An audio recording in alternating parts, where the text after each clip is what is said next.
12시 많은 참여 바랍니다. 자, 이어서 미국 현지 연결해서 자세한 분위기 짚어보겠습니다. 김한희 특파원입니다. 안녕하십니까? 네, 안녕하세요. 네. 자, 뉴욕 증시가 장중 내내 조금은 좀 부진한 모습을 보이다가 뒷심을 내면서 거래를 마쳤습니다. 자세한 내용 전해주시죠. 네, 뉴욕 증시가 우려와 달리 미국 국가 신용등급 강등 악재를 잘 견뎌냈습니다. 신용평가사 무디스가 지난주 금요일 장마감 뒤 미국 신용등급을 한 계단 낮추면서 월요일 장이 열리면 시장이 크게 흔들릴 것이란 우려가 높았지만 금융시장은 초반에만 흔들렸고 이후 안정을 찾았습니다.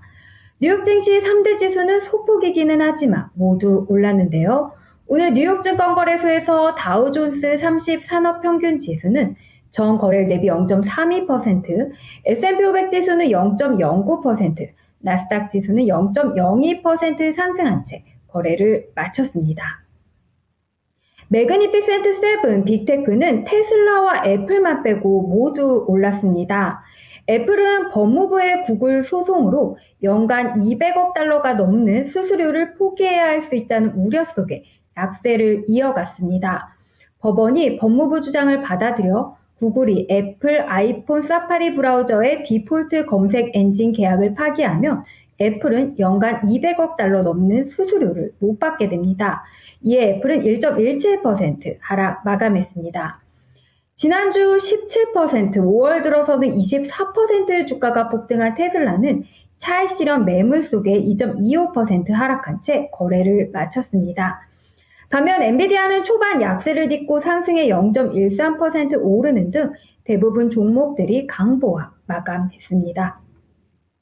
특징주로는 미국 최대 보험사 유나이티드 헬스그룹이 이날도 8% 이상 올랐습니다. 그간의 급락세를 뒤집으며 이틀째 급반등 흐름을 이어갔는데요. 이날까지 이거래일간 상승률 14%는 이틀 상승률 기준 2020년 3월 말 이후 최대입니다.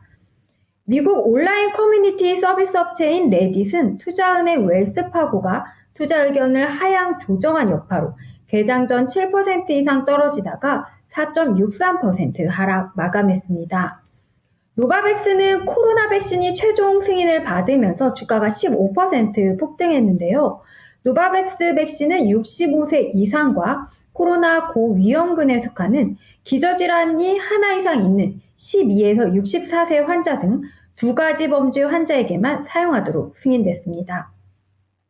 TXNM 에너지는 블랙스톤의 인프라 부문이 115억 달러 인수할 것이라고 밝힌 후 7% 상승했고요.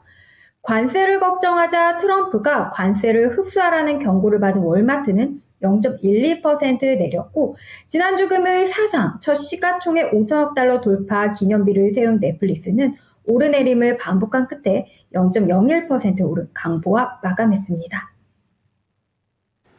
자, 이날 시장은 어쨌든 신용 강등에 대한 부분들을 잘 견뎌냈다. 이렇게 좀 평가를 내려주셨는데요. 이제 그런 가운데 왜 이렇게 덜 견딜 수 있었나. 이제 이러한 부분들이 좀 분석이 나오고 있습니다. 세부적인 이유 어떤 게 있을까요?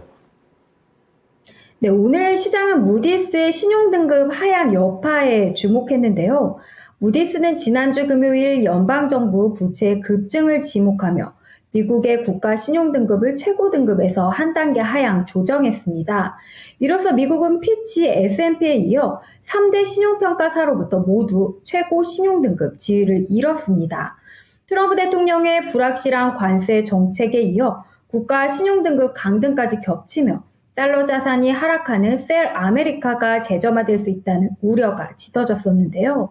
증시는 개장 직후 하락 출발했지만 연방정부 부채 문제가 이미 노출된 리스크란 점에서 시장은 이내 회복력을 보였습니다.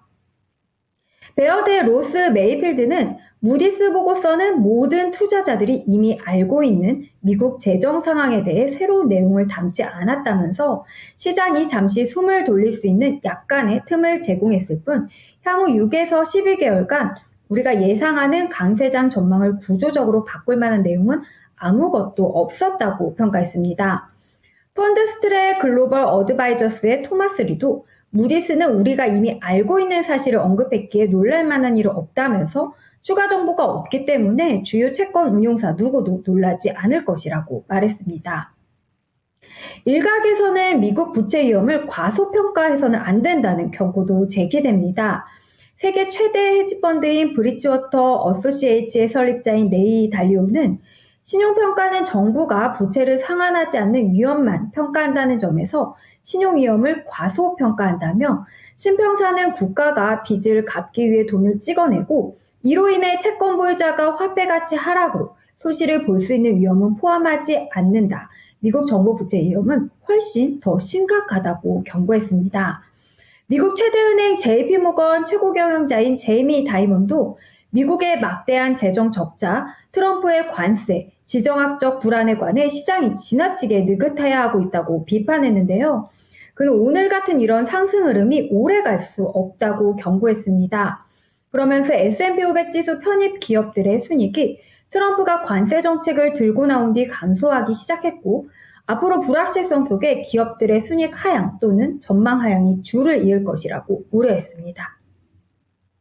이제 내일 일정 살펴보겠습니다. 오늘도 연준 위원들은 신중론을 고수했었는데요. 내일은 토마스 바킨 리치먼드 연은 총재와 아드리아나 알베르토 무살렘 세인트루이스 연은 총재 연설이 예정돼 있습니다. 실적 발표도 있습니다. 소매업체인 홈디포의 실적 보고서는 미국 경제활동의 3분의 2 이상을 차지하는 소비자 지출에 대한 가장 최신 정보를 보여줄 예정입니다. 월마트가 지난주 높은 관세로 인해 가격을 인상해야 할 것이라고 경고한 만큼 홈디포 실적도 잘 볼 필요가 있겠고요. 이 밖에도 팔로알토 네트워크스 실적이 발표됩니다.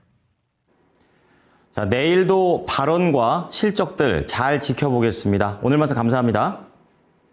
네, 감사합니다. 지금까지 모닝인 뉴욕이었습니다.